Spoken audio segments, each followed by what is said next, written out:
কিন্তু সেই নুরা পাগলা যখন মারা গেল তখন আপনি তার অতীতের ইতিহাসকে টেনে তাকে ভণ্ড ফতোয়া দিয়ে তাকে কবরস্থ করা হলো। সেই কবরের ভিতর থেকে আপনারা তাকে লাঠি দিয়ে আঘাত করে করে কবর খুঁড়ে তার লাশটাকে বের করলেন। বের করার পরে তার লাশকে নিয়ে উল্লাস করেন, আল্লাহু আকবার, নারায়ে তাকবীর, আল্লাহু আকবার স্লোগান দিয়ে দিয়ে আপনারা সেই লাশটার মধ্যে আগুন ধরিয়ে পুড়িয়ে দিয়েছেন। আমার তো মনে হয় না এখানে যারা আছেন 60 বছরের মানুষ আছে, 70 বছরের মানুষ আছে, স্বাধীনতার আগে পরের মানুষ আছে, আপনাদের জীবনে কোনোদিন দেখেছেন কোন কবর থেকে লাশ তুললা, মুসলমানের লাশ তুললা আগুন দা পুরাইছে? এমন ইতিহাস কি বাংলাদেশে হইছে? আমরা কি বাংলাদেশ দেখছি? আমরা কি দেখছি?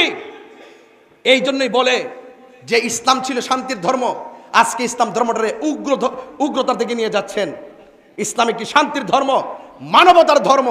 এই জন্য আমি বলবো, প্রশাসনকে বলবো, এই ঘটনার সাথে যারা জড়িত তাদেরকে অনতিবিলম্বে আইনের আওতায় আনার জন্য কথা বলেন, ঠিক না বেঠে?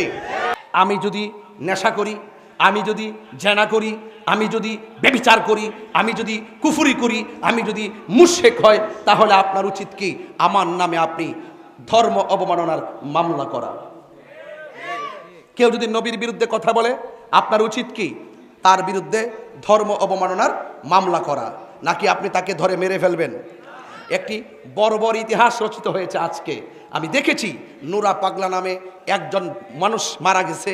যদি তার জীবনে অন্যায় করে থাকে, তার জীবনে যদি শিরিক করে থাকে, তার জীবনে যদি ভণ্ডামি করে থাকে, তার জীবনে যদি কোনো ধরনের কুফরি করে থাকে, সরাসরি বহির্ভূত করে থাকে, সে যদি একদিন করে থাকে, 1 মাস করে থাকে, আপনি মুসলমান হিসেবে দরকার ছিল বাংলাদেশের প্রচলিত আইনে তার বিরুদ্ধে ধর্ম অবমাননার মামলা করে তাকে গ্রেফতার করানোর কথা বলেন, ঠিক কিনা? কিন্তু সেই নুরা পাগলা যখন মারা গেল তখন আপনি তার অতীতের ইতিহাসকে টেনে তাকে ভণ্ড ফতোয়া দিয়ে তাকে কবরস্থ করা হলো। সেই কবরের ভিতর থেকে আপনারা তাকে লাঠি দিয়ে আঘাত করে করে কবর খুঁড়ে তার লাশটাকে বের করলেন। বের করার পরে তার লাশকে নিয়ে উল্লাস করেন, আল্লাহু আকবার, নারায়ে তাকবীর, আল্লাহু আকবার স্লোগান দিয়ে দিয়ে আপনারা সেই লাশটার মধ্যে আগুন ধরিয়ে পুড়িয়ে দিয়েছেন। আমার তো মনে হয় না এখানে যারা আছেন 60 বছরের মানুষ আছে, 70 বছরের মানুষ আছে, স্বাধীনতার আগে পরের মানুষ আছে, আপনাদের জীবনে কোনোদিন দেখেছেন কোন কবর থেকে লাশ তুললা, মুসলমানের লাশ তুললা আগুন দা পুরাইছে? এমন ইতিহাস কি বাংলাদেশে হইছে? আমরা কি বাংলাদেশ দেখছি? আমরা কি দেখছি? এই জন্যই বলে যে ইসলাম ছিল শান্তির ধর্ম, আজকে ইসলাম ধর্মটারে উগ্রতার দিকে নিয়ে যাচ্ছেন। ইসলাম একটি শান্তির ধর্ম, মানবতার ধর্ম। এই জন্য আমি বলবো, প্রশাসনকে বলবো, এই ঘটনার সাথে যারা জড়িত তাদেরকে অনতিবিলম্বে আইনের আওতায় আনার জন্য কথা বলেন, ঠিক না বেঠে? আজকে আপনি কোন ব্যক্তি ভণ্ড, কে ভালো মন্দ ডুক্ত যখন মারা যায় তখন সেটা আল্লাহর হাতে ছেড়ে দিতে হয়, কথা বলেন, ঠিক না বেঠি?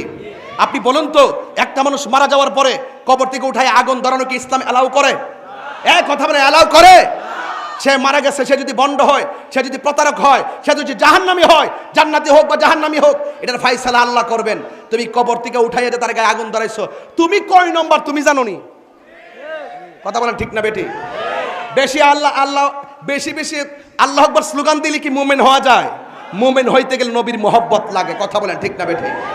এই জন্যই আপনাদেরকে অনেক সময় ধর্ম ব্যবসায়ী বলে, এই জন্য আপনাদেরকে উগ্রবাদী বলে, এই জন্য আপনাদেরকে জঙ্গিবাদী বলে, এই জন্য আপনাদের প্রতি মানুষের আস্থা বিশ্বাস দিনে দিনে উঠে যাচ্ছে, সত্যিকার ইসলামটা কলঙ্কিত হচ্ছে, কথা বলেন, ঠিক না বেটি? যারা এই ঘটনার সাথে জড়িত অনতিবিলম্বে তাদেরকে আইনের আওতায় আনতে হবে, কথা বলেন, ঠিক না বেটি? আমরা দেখেছি বিগত 24 সালের 5 আগস্টের পরে আমাদের 90টা মাজারের মধ্যে আগুন ধরায় দেওয়া হয়েছে। সেদিন থেকে ওই দিন থেকে যদি সরকার তাদের লাগাম টেনে ধরতো, আজকে কবরের ভিতর থেকে লাশ টেনে আগুন ধরাই দিত না, কথা বলেন, ঠিক কিনা বলেন? আমাদের 95টা মাজারের মধ্যে আগুন লাগাই দেওয়া হয়েছে।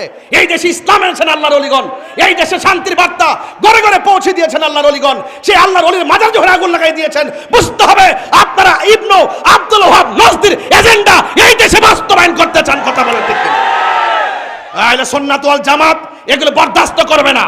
শান্তিতে কথা বলি, ভদ্রভাবে কথা বলি, খানকায় বসে আমরা মুরাকাবা মুশাহাদা করি, আমাদেরকে রাজপথে নামতে বাধ্য করবেন না, বলে দিলাম, ঠিক কিনা বলেন? এই জন্য ইন্টারিম গভর্নমেন্টকে বলবো, অনতিবিলম্বে সেই উগ্রবাদীদেরকে আইনের আওতায় আনা হোক।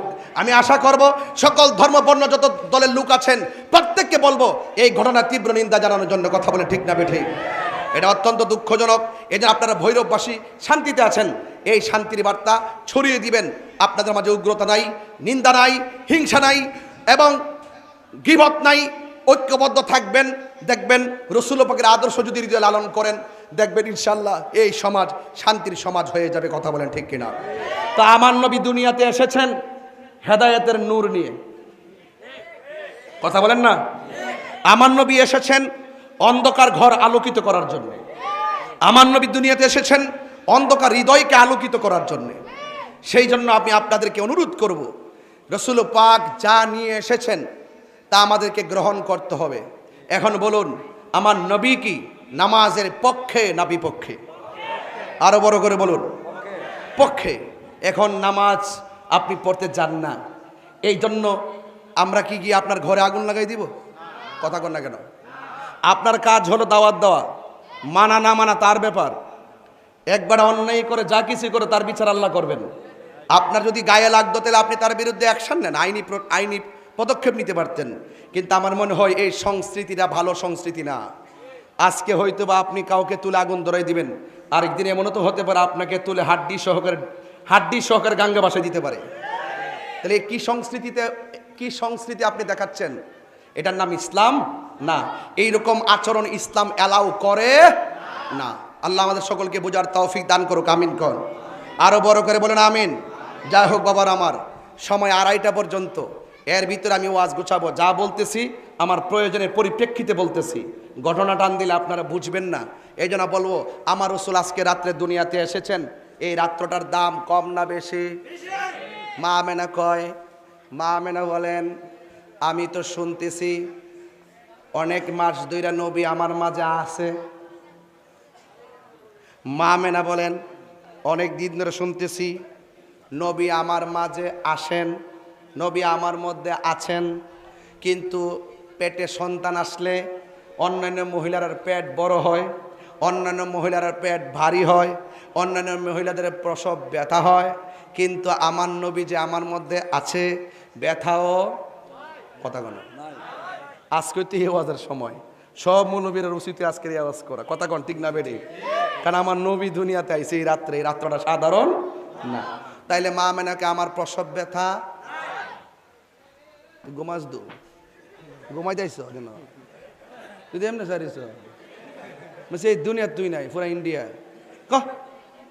মা মেনা বলে আমার পেটে ব্যথা, আরো বড় করে পেটে ব্যথা। মা মেনা বলে আমার পেটের কোনো পরিবর্তন, কিন্তু আমি যে শুনলাম মাসের পর মাস, এখন মাস তো শেষ। অন্যান্য মাস মানুষের 10 মাস 10 দিন, যদি কোনো মহিলার 13 মাস হয়ে যায়, চিন্তার কারণ আসেনি? কথা বলে চিন্তার কারণ আসেনি? আছে। মা মেনা কয়, আমি তো শুনতেছি আমার মাসও, এখন আমি তো বড় টেনশনে, শুধু শুনতেছি নবী আছে, দেখি তো না। সন্তান দেখার জন্য মায়ের একটা আকাঙ্ক্ষা থাকে কি থাকে না? ঠিক ওই মুহূর্তে গভীর রজনীতে মা মেনা কয়, আমি স্বপ্নে আমি দেখতেছি আমার ঘরের ভিতরে সবুজ রঙের একটা পাখি ঢুকছে। বলেন কি রঙের পাখি? আরো বড় করে বলেন কি রঙের পাখি? ওরে বাপরে, তাহলে বোঝা গেল এই রাইতেই ঢুকছিল। ফাতেহা মাহফিলটা তো বড় রহস্যের মাহফিল। চাঁদের তারিখ নিয়ে প্রতি বছরে আমার লোক একটা ঠেলা ঠেলি লাগে। এবার যেই তুফান গেছে, মাসুম ভাইয়ের জ্বালা, রায়হান ভাই, মাসুম ভাই, রাজন ভাই, যারা আমাদের সুন্নি ভাইরা, উবাইদুল্লাহ সাহেব সহ